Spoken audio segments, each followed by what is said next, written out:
My kid is sick and stay at home today, so I decided to make her favorite noodle, 番茄煎蛋面. Nothing is better than a bowl of warm noodle on a rainy day. First, we're going to crack an egg.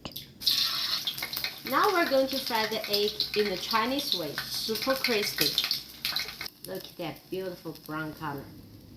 Add the garlic, Green onion, tomato, generous amount of salt, half teaspoon of chicken bouillon powder. Cover it up and bring to boil. In the meanwhile, we can clean the kitchen. Now we're going to add noodles. Little bit ketchup, little bit sugar.